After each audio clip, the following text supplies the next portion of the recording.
2018 is such an interesting year for music and hip hop as a whole because there was so many great albums that had dropped that year. I mean, you look at Travis Scott's Astroworld, you could talk about Mac Miller's Swimming, you could talk about J. Cole's K.O.D., but someone who I think really worked hard that year and probably, more than anyone else in the industry is Kanye West. That 4-album peat of going from Daytona, G.O.O.D, Ye, and Nasir was one of the most impressive rollouts that I have seen probably in the 2010 decade, and he did it seamlessly. And there was this whole sort of evolution within Kanye's music and the way that he was rolling out albums. Obviously, all the track lists were shorter. There was 7 songs each on them, and it was much more of a concise and I would say more passionate feel to the albums in the track list. So today, guys, we are going to be going through 2018's Wyoming run, where Kanye literally worked on 4 different projects. Well, actually 5, but we're not going to be talking about Tiana Taylor's, but we're going to be actually ranking Nasir, Ye, G.O.O.D, and Daytona from number 4 to number 1.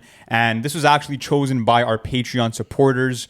So thank you guys for voting on this. And if you guys want to have your say in future YouTube episodes, head over to the link in the description and you can have your say for next week. But for this week, the options were top 5 rap albums that need sequels, which got 6 votes. Top 10 rap summer anthems, which got 3 votes.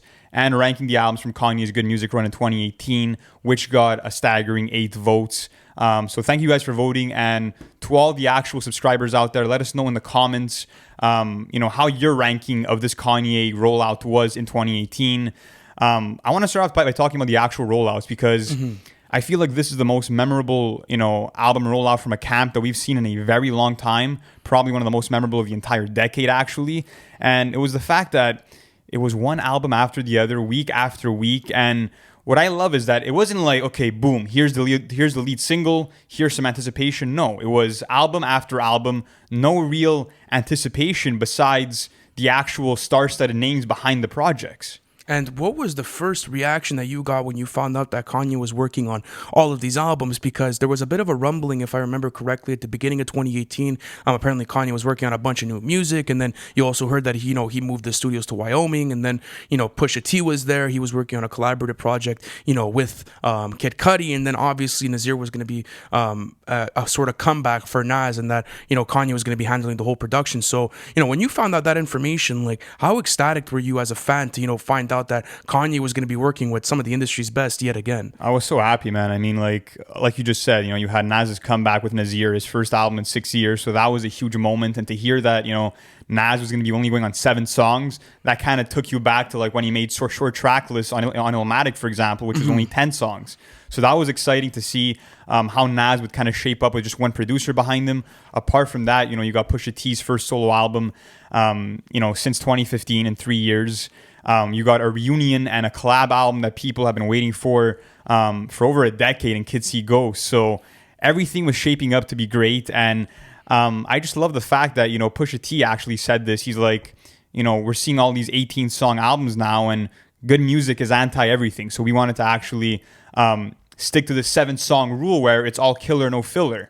And for the most part, they succeeded in that, man. Well, I think that's the reason why the rollouts were so memorable, is because, Kanye probably had to do this strategically in a way where, if he was going to release so much material, like let's say you were to add, an extra 7 tracks on top of all those track lists, those are that's a lot of content to be able to consume and really stream within those, 4-week periods. And not only that, but I also feel as if Kanye really wanted to bring a lot of attention onto his own personal album and, how that did with the rollout. Not only that, but it was also, I remember this was the first time where he was using Wave Radio. I don't remember what the platform was, where you go on the application and you have to hear it there first, and it was a live stream of the listening party. That was during his listening party, right? Yeah, that was the first time I remember listening to those albums, and I remember going through each and single one of those albums, and I'm like, how is he doing this? How did he create legitimately well, I would consider 2 of those albums out of the 4 masterpieces, but, 4 quality albums with, great content matter, ones that, added a lot to the discographies of the artists that were collaborating with him, and,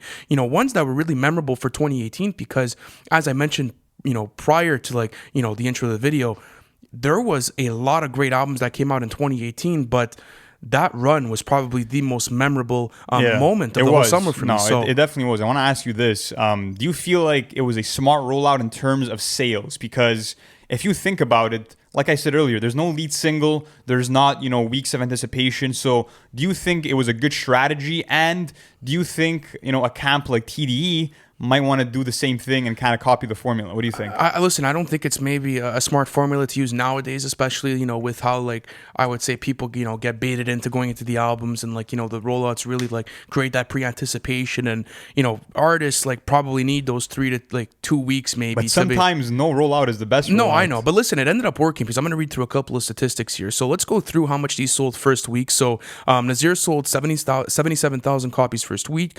So did Daytona, 77,000.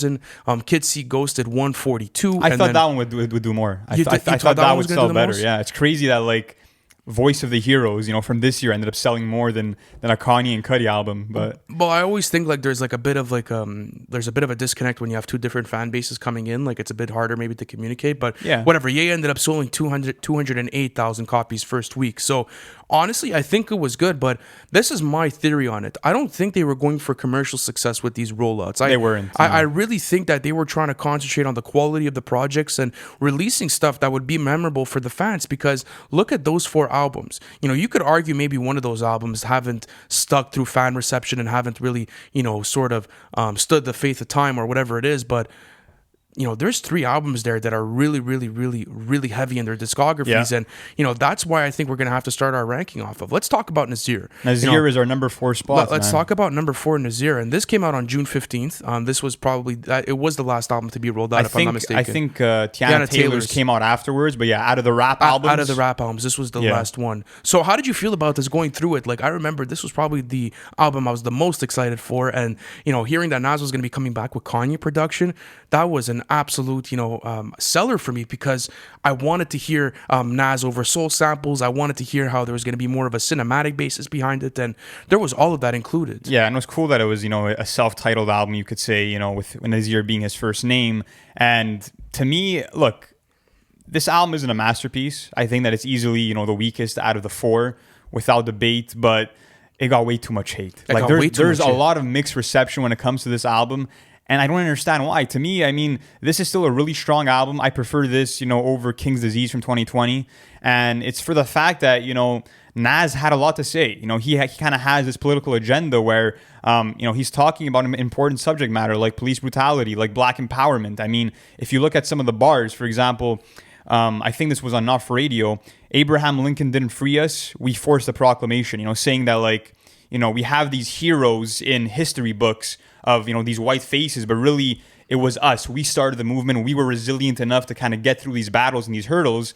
And that's kind of something that you see being portrayed throughout the rest of the album, is Nas having kind of the same, I would say, stances that he's had since the beginning of his career.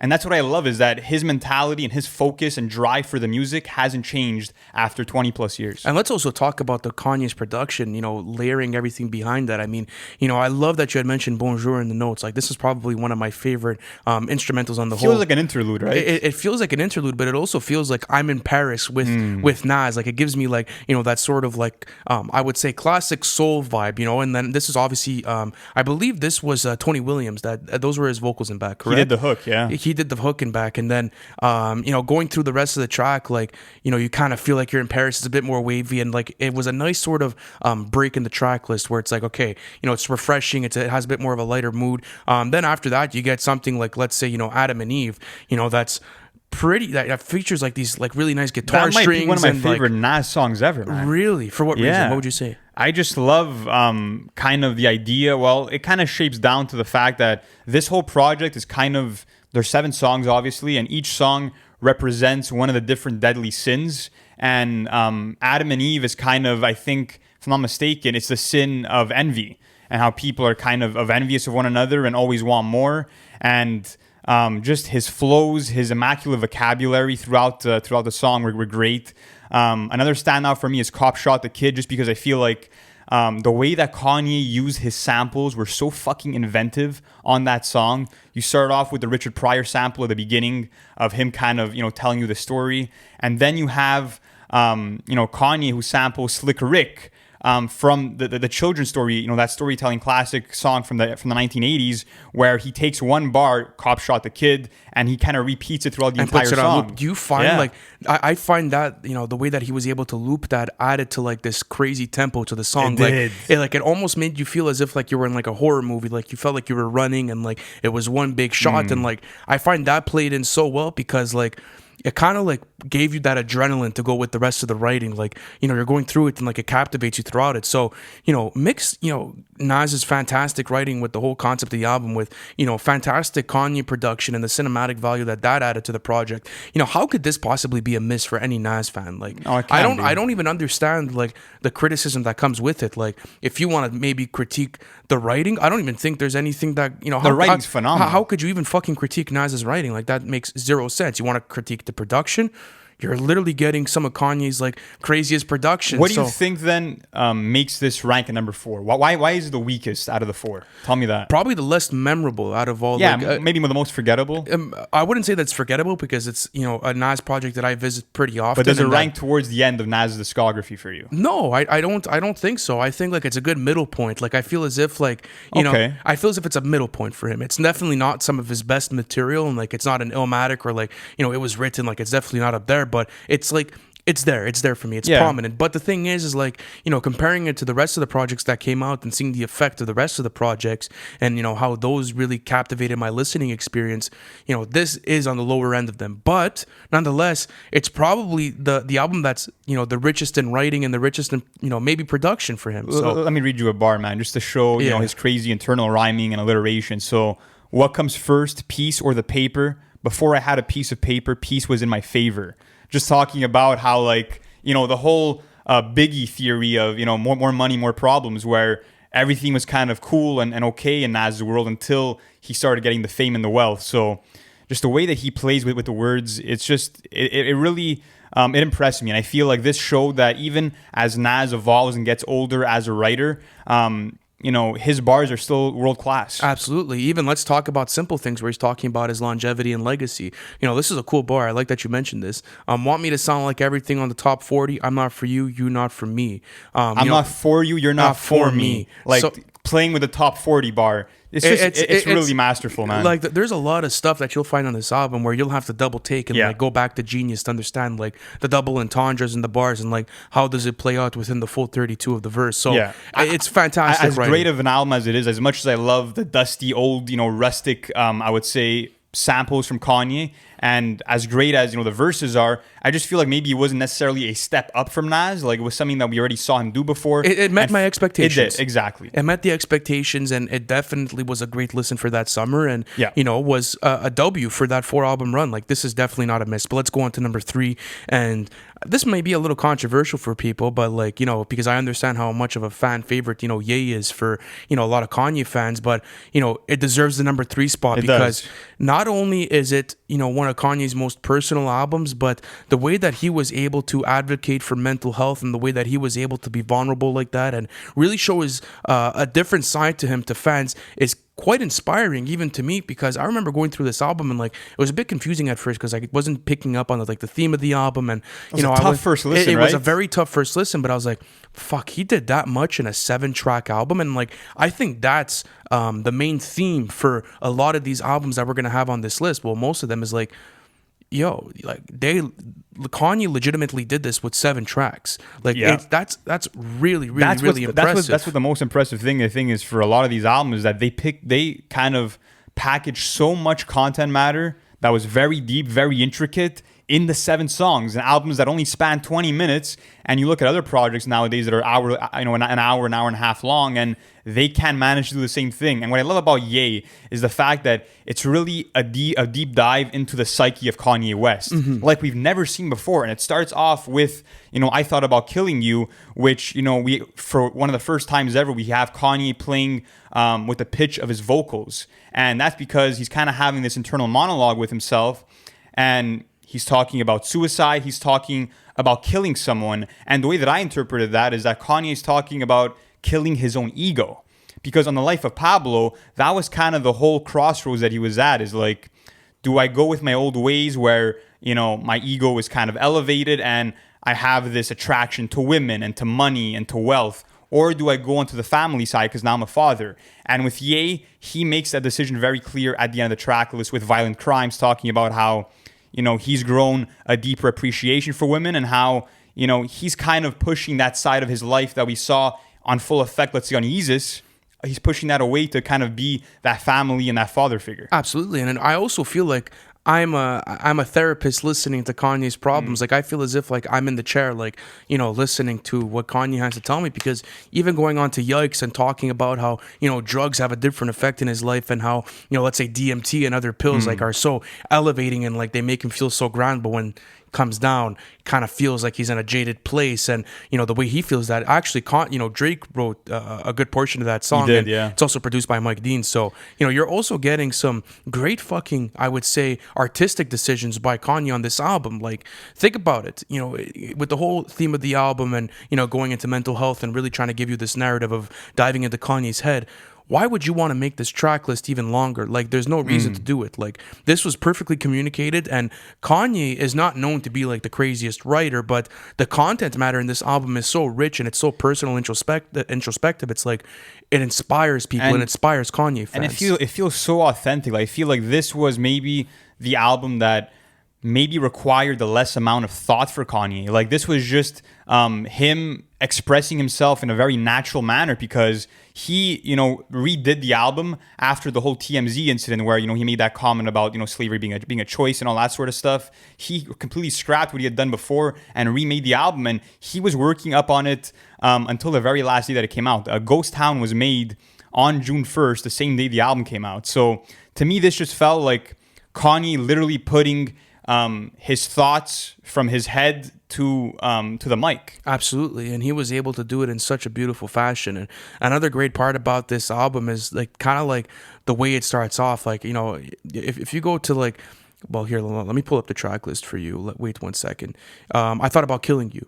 Right, like if you go back to the intro track and like the way it starts off with a slow tempo, like he's almost talking to you, like he's easing you into like what's gonna happen for the rest of the album, and like boom, then after that, like the whole tempo of like the song shifts. I loved how he was able to introduce this track list. Like it was, as I said, it put me in the chair. Like it allowed me to sort of envision what Kanye was feeling and what he was thinking, and it was a very pivotal time at his career. It's like, how was he gonna, sort of live up to the hype of The Life of Pablo? How was he gonna be able to, sort of double down on that and really express himself and do it in a new, original and, refreshing way? So do you think that this was a great rebound album off of The Life of Pablo? It was a great rebound album just because, like every single Kanye West album, it's so different from what he's ever done before. And I think that what makes this one stand out is that this is probably Kanye's most minimalistic project. I mean, if you look at the amount of tracks, his shortest track list, if you look at the album cover, it's a picture he took of the Wyoming mountains, literally hours before the album came out. If you look at the messages in the album, very minimalistic, very to the point about, his mental struggles and kind of how he views life. Very grounding and very simplistic. Yeah, so I felt like it was his most minalistic and also the shortest feature list. Maybe his most, yeah. So there was a lot of stuff that worked in his favor. What did you think of the features on this and kind of, the sort of samples that he chose on songs like No Mistakes, for example? I think it was all super well calculated because I didn't necessarily think that it added to like the overall vibe of the album, but it was just more of like, it was like those little like quick refreshers. Like it was like a quick like little like pinch of salt, if I could put it like that. Like it added that extra punch that I needed. Like, going through a 7-track album, it's like, you don't want to obviously overflood it with features. Like how are you going to fit 7 features on a 7-track album? Like it would be pretty hard to do so. And not only that, but like it's kind of taking away from the whole rollout of it. So, do you think that the best thing that he's done with this album is like deciding to, to make it only 7 tracks and kind of have it that minimalistic approach? Oh, 100%. And I think that that's something that worked out for all the albums because it's a formula that, we always know that, 10 to 13 songs usually is a good amount to get your message across and to have enough, runtime for a project. But with 7 songs, it forces the pressure. It says you have 7 songs to get the job done. You have to pack in what you want to say with this album in this limited amount of time. And that's what he does here. And I just love even his cadences. I mean, his energy from track to track, his different flows. I mean, shit that I'd never heard from Kanye before. So it That is very amazed true. me. And where do you think that this ranks amongst his discography? If I had to ask you, like, give a little teaser because we're gonna do a Okay, Kanye I'll discography give a first. teaser. It's bottom 3, but it's Kanye West. He has one of the best discographies of all time. So me saying that Ye is bottom 3 isn't me, shitting on it in any way. You know what I'm saying? It's definitely one. It's definitely a super strong project with a lot of great content material. And let's move into our top 2 now. And these are two masterpieces. Yeah, to me. these are. Listen, because you guys have never really seen a 10 on 10 from us or a perfect rating, but we had given the review for Kids See Ghosts, which, by the way, you guys could check on our Patreon plan. Link is in the description. We gave Kids See Ghost a perfect rating. Start to finish, there is not a single flaw on this project. No, there isn't. And I remember the first time I heard it, I'm like, okay, this is a super tough fucking listen. I'm going to have to put it down and I'm going to have to come back to it. Because there was a lot to dive into. I wasn't vibing with it at the beginning, to be honest. In such a short amount of time. Like, how are you going to be able to, judge Kids See Ghosts off of a first listen? It's impossible. Like, there's so much that goes into it. So, going into Kids See Ghosts, like, what was your trouble listening to it at first, and like how did it grow with you over like kind of like the years, and how did it go through? I didn't really get what they were going for at first. Like, I didn't understand what the concept was. You have the album cover, which is one of my favorite album arts that I've seen in the last couple of years, and it was, of course, it was done by Takashi Murakami, who's done the Graduation cover and a bunch of other stuff. But you have this kind of different galaxy that you're being presented. You have these 2 ghosts floating around, and I just didn't get what the concept was. And if you start off with a song like Feel the Love, it's very manic, it's very hectic, and it's a lot to digest. So on first listen, I'm like, I don't even know what the fuck this is. Like, what am I listening to right now? What's the message? And then when you listen to it a second time and a third time, this proves to be one of those albums that literally gets better with every single listen to me. And I love the idea that we've seen Kanye and Cudi work together in the past, right? Let's say on songs like Gorgeous or on songs like Erase Me, but we've never really seen their chemistry be flourished before, right? Do you agree with that? That it's like, this was the album where it's like they were both on a mission and we really saw them work together in a way that we've never seen them work together before. Super creative. Like, that's the number one thing for me, was like, out of all these albums, I think it's the most different in its approach, like stylistically and like the writing as well. There was so many different things that, I never really saw Kid Cudi or, Kanye dive into. Like, obviously, like, they had both of their influences. So, the track list obviously had a bit more of like a rock influence as well. Like, let's see, on songs like, I believe it was Cudi Montage, where you have like the Kurt Cobain strings and, that got looped and sampled. So there was like, I feel as if that's what Kid Cudi added to the to the overall production of it, especially with all of his hums and like, let's say, his groans and months. Like, that's what kind of shifted that for me. What I heard throughout Kanye was the cohesiveness throughout this project. Like, from start to finish, this is easily one of the best listens that I've ever listened to. Like, 1 through 7, and this is only 24 minutes long. There is not a single skip on this track list, and it's easily one of the best track lists that I've ever heard put together. And like, that's where I think Kanye did so well, was like constructing this project to sound like that, and to sound like something really polished, and something that was gonna really stand the test of time. So let me ask you this: were you surprised that when you heard that Kanye was gonna be executive producing all these Wyoming projects? Were you surprised to find out that, he enlisted the help of other producers such as Benny Blanco or Mike Dean? Like, did that surprise you? Did you want it to be literally Kanye from beginning to end? Like, what were your thoughts on that? I think it was a smart decision because you're producing so many different albums, right? So bringing in that extra flavor probably, helped him and benefited him, because new ideas. Maybe the projects would have sounded similar, in comparison to others, because Kanye's handling everything. But, having, producers like Mike Dean come in and like, do synths or maybe do guitar chords or whatever it is, like, that's so valuable to the overall vibe of the project. And people don't necessarily note it, because when you're going through the project, like, you're mostly concentrated on Kanye's production or Kanye's performance, or let's say Kid Cudi singing and his hooks. But those background features really added to the overall thematic basis of that album. And, the way that they were able to advocate for mental health, and the way that they were able to come together at such dark times in their career. Like, we know what Kanye was going through in 2018. We know what Kid Cudi was going through in 2018. And they came together and built this beautiful and strong project that not only communicated mental health, and that really advocated for, watching the way you think, and, to make certain decisions in certain ways, and to view life in certain perspectives. But it probably inspired both of their fan bases to do better in their lives, and to understand that certain things are not definite. So that's at least what I got out of the thematic basis. How about you? Like, I feel like, what did you get? I feel like it was kind of like two brilliant but damaged minds coming together to kind of find, let's say, comfort and solace in this crazy world. And to me, like, Cudi was kind of more the soul of the album, in the sense that, you know, he's reaching for a higher power on multiple songs, you know, kind of reaching his arms out to heaven, let's say. Like on songs like Reborn, or like, you know, like, let's say, like, and Fire. Exactly. And Kanye is maybe more grounded to reality, where, you know, on a song, let's say like Cudi Montage, he's rapping about the cycle of gang violence. Or on a song like Reborn, he's rapping about accepting all the hatred, all the pain in his life, kind of just being comfortable with it, you know, not, you know, welcoming it, but being okay with whatever happens and whatever events, you know, occur in his life. But I also love the fact that Kanye seemed so free creatively with his vocals on this album. If you look at Feel the Love, for example, when he's making those gun sounds, you know, those kind of ad-libs that you hear, never heard Kanye do that before. Also, if you look at, you know, his rapping on Fourth Dimension, he's making these groans and these sounds like the Rick Ross, like that sound. And he's rapping with so much flair, and it's just, to me, Kanye had a lot of fun with this. And just like the album Ye, he felt really free with his vocals and with his, I would say, you know, performance overall. I think it was also a great decision to have Mos Def and Pusha T on these on the album.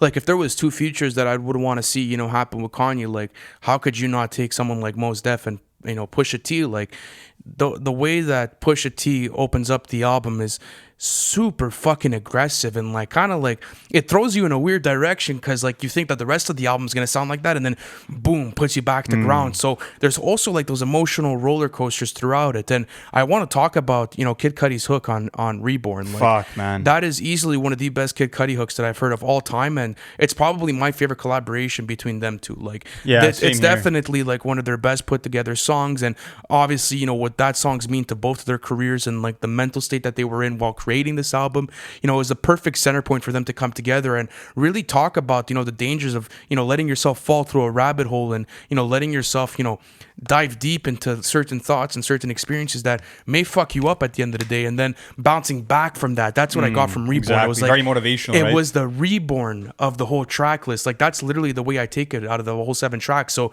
what does that song mean to you, man? Yeah, to me, it was kind of, you know, very motivational, and it was kind of like this album served that as Kanye and Cudi's kind of rebirth into who they are as people. You know what I mean? Kind of finding themselves once again and becoming stronger than they ever were. And I just feel like that's one of the best hooks that we've had in modern time. And Cudi's humming is just one of the rare commodities that always makes any track better and more lively. And look, man, even the production, the kind of the fragmented style of the beats, the psychedelic, and it feels like you're on an acid trip. It does, man. It does. And also, you know, just there's special moments kind of just splashed in there. Like, for example, that random guitar solo on the song Fire. Like, that fucking came out of nowhere, but it just fits so well. Or the Louis Prima sample on Fourth Dimension. That's one of Kanye's best uses of a sample ever. That's true. That is true. There was so much quality into this project, and I think that's why, like, you know, the first listen is always tough, because there's so much stuff that's going on. Like, you kind of have to listen to it each time, and then you grab a certain thing from it. So you know what it felt like? It felt like at the end of the album, there was a huge weight lifted off of Cudi and Kanye's shoulders. That's true. That's what it felt like. It felt like they were talking to their diary, and like they got everything out, and they kind of like gave that motivation to their fans and reunited them together. Like, it was crazy to see how that all came together, and the way that they were able to make an album. And not only that, but it was quite impressive to see the way Kid Cudi performed on this, because for people who don't know, Kid Cudi was really only being used by Kanye West as like a hook man, you know, at the beginning of his career when he's being signed for Good Music. And then you fast forward to 2018, and now they have a full track list together, you know, making beautiful albums. His talent was just underestimated, man. I mean, look at like his kind of grunge styled vocal performance on Cudi Montage. Like, it's just genius shit. And to me, this album, it cleanses your ears and it cleanses your soul at the end of the day. It's fucking incredible. But listen, you know, if you guys haven't figured it out by now, Daytona's at number 1. And do you think that this is a top 10 gangsta album to ever come out of all time? Probably. It's one of my favorite albums of all time. This is an album, when it came out, I remember, you know, coming back from doing night shifts at my part-time job at the time, and I play the album from 1 to 7. When it would be done, I played a second time. And that ride, that you know, 2 times of playing it would take me home. And I would literally, it's one of the only albums that I could play on repeat and have it on fucking loop over and over again and pick up more layers and more of the drug poetry from Pusha T. each and every time. Some of the nicest gangster rap, writing that I've ever heard. Like, my two favorite gangster rap albums from the 2010 decade is Daytona and Blankface. Those are my two. Blankface being more, I would say, rock inspired and having more like a psychedelic rock vibe to it, and being a much more, I would say, maybe complex album and a much longer track list. But this is more classical gangster rap. This is more right? of like, how could I put it? Like something that I feel as if Dr. Dre would touch. Like that's more of like the vibe I get with it. Super calculated, super clean production. The writing was on point. Not a single bar was missed. Do you think that this is truly a perfect album? I think it's a perfect album. I think it's a masterpiece. I think that it will be a future classic. And it's just crazy to think that, this album was riddled with so much controversy and flair. I mean, if you just take the album cover, which is, of course, the late Whitney Houston's bathroom, after she had an overdose or something, like, Kanye literally paid like $85,000 to have that cover art. Like that's how much the sentiment of this album meant to Kanye and Pusha T. And I don't know if you know about the actual creative process behind the album, but Pusha T scrapped his entire album that he had, which was apparently called King Push, which had a bunch of different producers. Kanye heard and he's like, yeah, I could do this better. I could produce the whole thing and do a much better job. And what they ended up doing is that Kanye told Push, I want you to name me 25 songs, your favorite 25 songs, and that's what Pusha T did. They played them, back to back consecutively, and Kanye was like, the feeling that are evoked from these songs, I want to make Daytona feel that way. Mm-hmm. And what do you make of the title of Daytona? Because of course, it relates to the Rolex watch and kind of the luxury of time. So how do you interpret that? Well, obviously the whole Rolex entendre is definitely there, but I also feel as if like I'm kind of like in Daytona, Florida. Like I feel as if like I'm in like Miami Vice type, like that sort of vibe where there's the white Lamborghini or like there's a white Testarossa and Pusha T's just doing a lot of different illegal shit, and you're kind of going through it with him, and you're understanding his lifestyle and where he's at in life, and also like this was a big moment for Pusha T because it was obviously coming off of the Drake beef, and he had a time to really captivate a lot of different listeners and bring him in, bring a lot of different people into his music, because I feel as if before Daytona, people were sleeping on Pusha T heavily, very, very, very, very heavy. Like Pusha T is literally one of the best gangster rap, one of the best rappers of all time. Like when it comes to punchlines, when it comes to rhyme structures, when it comes to those double entendres, coldest delivery in the game as well. There's very few people that are able to do it like Pusha T, and that's what I got with this album was like Pusha T was at his best. Like this was literally like a lyrical masterpiece when it came to coke lines and when it came to coke imagery. Like you felt as if you were in that setting with him. So do you think that that's maybe the best aspect to this album is the way that he's able to allow you into his universe, and the way that you're able to go in and gain so much insight throughout his writing? Of course, man, because he creates this whole drug lingo. Like he creates kind of his own coke poetic language. If you look at some bars like we got the tennis balls for the wrong sport, or if you look at this is for my bodybuilding clients moving weight, just add water to it like a shake. The metaphors and the way that he's been rapping about this for 20 plus fucking years and is able to kind of talk about the same subject matter but make it refreshing is so fucking impressive to me. Not only that, but I mean, I love the fact that no matter how much you can deny the fact that this is the most limelight Pusha T's ever had because of the whole Drake beef, this album and this time in history for Pusha T won't even be remembered for that beef. It'll be remembered for the greatness of this fucking album. That's true. Like that's what's admirable, is that besides all the controversy, it's really the music that will rise above all else when it comes to Daytona. And even if you look at, one of my favorite songs in the album, Santeria, him rapping about kind of, speaking to spirits, speaking to deities, and kind of how, he's talking to his road manager, Devon, who had passed away, and how he kind of gives you this revenge tale about how he's going to, find the killer. And it's just that the details of this album are phenomenal. The writing's great, and Pusha T has the best delivery in hip hop right now. Absolutely, and I also want to talk about the pop culture references on this album, because there were some great mentions. Like the only rapper sold more dope than me was Eazy-E. Like that was a fantastic bar on there. Or let's say on something like What Would Meek Do, Papa Wheelie Tell the Judge to Akinyi, middle fingers out the ghost screaming Machiavelli. Like those are some serious fucking bars and pop culture references. Like, how do you feel as if that played to the overall vibe of the album? Like, did it make the listen more enjoyable for you? Yeah, and honestly, like I said, it's really the conviction behind his voice. It's the fucking delivery that, that Pusha T gives you. Like, this guy could sell you on fucking anything. You know what I mean? Like, if he'd be rapping about, the North Pole is a cool place to live, I'd fucking pack my bags tomorrow and move to the North Pole. Like, this guy could literally, convince me with the way that he delivers the bars. It's the passion, it's the anger, it's the confidence. And I feel like the reason why, Pusha T waits 3 years, to drop Daytona and to make an album about the luxury of time is the fact that he's so confident in his skill set. He knows that he can wait 3 years, 5 years, 10 years, and, be an album of the year contender anytime that he drops. He's always kind of in that conversation. Let's talk about Infrared, though. Like, Yeah. what were your thoughts when you first heard that? Like, because it caught a lot of people off guard. What were your thoughts? It did. It did, but I feel as if like it added to the overall vibe of the track list. Did like it for you? added, Yeah? Because it added that extra viciousness. Like when I heard him coming at Drake, I'm like, listen, this is not ending here. Like I kind of know where this is going, and I understand why he's doing this. Like he definitely has something ready for when Drake comes back. And listen, that's exactly what happened. And Infrared is kind of like the one taint in Drake's armor. It's kind of like the one.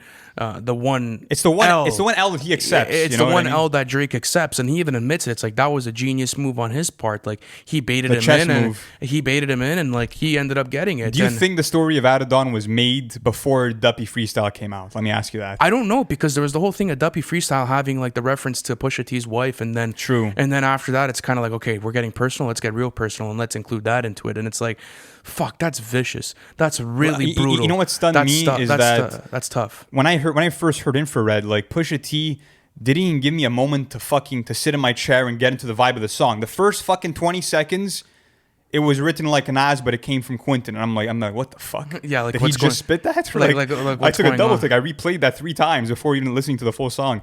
It was just crazy, man. But again, what I love is that the production is kind of minimalistic. Of course, you have a lot of 70s soul samples, beautifully kind of chopped up by Kanye, but the centerpiece is Pusha T's rapping. It's these coke stories that are so beautifully told, and this album, I think, will go down as one of the greatest hip-hop albums of all time. Oh, that's for I sure. really do believe that. That's for sure. This is easily one of the best, I would say, track lists that I've ever gone through. Just like Kids See Ghosts, like the 7 songs and the way that they were all placed, and the way that the track list was arranged was it's such a great listen. From start to finish, you can't find the flaw with the album, and it's merited because remember what Diddy had said, where he had gotten that first listen in, and then he's like, the first thing he had said was like, okay, you didn't have critiques of the album. He's like, I want to try and find critiques of the album, And I can't. and I can't. Like I really can't. And then Yeah. that's why it's certified an instant classic. Like you go through it and you're kind of like, okay, I understand exactly what's going on here. So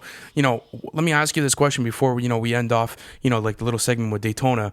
Do you think that this is going to be the peak of Pusha T's career, or do you think he could recapture that? I don't think you can top this, and that's no discredit to Pusha T. I think that he has the ability to put out other masterpieces, but I mean, this is just fucking perfection on another level, man. Like, this was too good. This was Pusha T. Take a song like fucking Come Back Baby. I mean, there's so many songs that are short, but he manages to pack in 3 verses. If you know, you know. The wordplay, the delivery, the different flows and cadences, the homages to the Wu-Tang, to Biggie, with, going back to Maryland and the Caravan, for example. I mean, it's so masterful, and this is the epitome of what a classic rap album should be. And this is also, I feel like, Pusha T actually admitted that he freestyled a lot of the hooks on this album, and they are some of his best hooks ever. That is in true. my opinion. That is true. But listen, out of all these albums, Lou, what do you think really made Kanye West's Wyoming run really memorable for you? Like, what was the standout? And take me back to 2018 when you first heard all these albums. Yeah, to me, I mean, this just felt like Christmas. For a hip-hop fan, I mean, getting to see one of the greatest rappers of all time in Nas come back and work with Kanye. And, of course, to me, Kanye is probably my favorite producer still working today. So to see him work on a legend like Nas's album, to see Kanye himself link up with Kid Cudi, who has kind of, been one of his closest collaborators for years, that was a moment. And to have it all in a short time span it literally felt like Christmas to me. And the whole part of why I think this is such an enjoyable rollout is because, again, there wasn't too much material. Like, you were able to digest all of this, and there was a lot of songs that had made my playlist for that The year. replay value was phenomenal on these, dude, right? listen, if I make a fucking playlist of this Wyoming run, it would probably pop off. Like, there is just way too many great songs that had made my playlist, and the longevity of these albums that I've stuck through in my playlist for 3 years after. Like, there's so much stuff to go through, and to this day I'm still figuring out different little nicks and knacks throughout the track list and going through them again. I have a question for you. So, out of all 4 of these albums you just spoke about, name me the 3 songs that are the most in your rotation out of these 4 albums. Wow. 3 songs. Okay. You could have 2 from the same album. That's fine. But 3 songs. If you know, you know. Really? If you know, you know. Wow. Okay. Comeback Baby's in there, and then 2 Daytona songs. And Sheesh. then I would say either Feel the Love or Cudi Montage. Either those 2 songs have Right, really fair stuck enough. throughout. Like, it's also like the aggressiveness and like the sort of energy that I get throughout these track lists. Like, there's some extremely aggressive content matter and production on a lot of these tracks, and like it's very it's very extra. It's very cinematic. Like, it puts you into that zone, and like I kind of feel like I'm in their universes, and like it allows me to escape. But I'm gonna push that question back to you. What do you feel as if like your top 3 songs from all those rollouts were? I would have to go with, give me Comeback Baby, give me, I would say Santeria, and then Reborn off of Kids See Ghosts. So just like you, Kids See Ghosts and Daytona are easily the 2 masterpieces out of the bunch. Okay, so listen, man, do you think that this is maybe one of the best rollouts that we've gotten in the 2010 decade, or the best? Yeah, well, honestly, look, I mean, we're only, in our early 20s, so we haven't experienced, let's say, too many album rollouts firsthand, but this is probably the one that stuck out to me the most in terms of when I've started listening to hip-hop. I mean, this and maybe even the Damn rollout with the Hard Part 4 really stuck with me. So if this is it's a creative expression from Kanye that will live on, and I feel like if he wants to do it again, I'd be all for it. Absolutely. But listen, guys, thank you for sticking through this whole video. It's always awesome doing content for you guys, and shout out to the Patreon members for choosing this type of content, because you guys have been spot on with your choices so far. It's been great doing content this year, and listen, the industry is heating up again. We're doing our album reviews on the weekly, for drops that merit it, and not only that, but we are doing live streams on Thursdays, so you guys can catch us there. Thank you so much for watching this video, and we'll catch you in the next one. Thank you for watching the video. It's always a pleasure doing content for you guys. Listen, if you haven't already, subscribe to the channel, because we're doing album reviews, and we actually have our series called Everything We Know, where we take you guys through the whole album rollout of the hottest releases of the year. Not only that, guys, but our Patreon plan is now live. You guys can access that in the bio. I appreciate you guys, and I'll see you on the next one.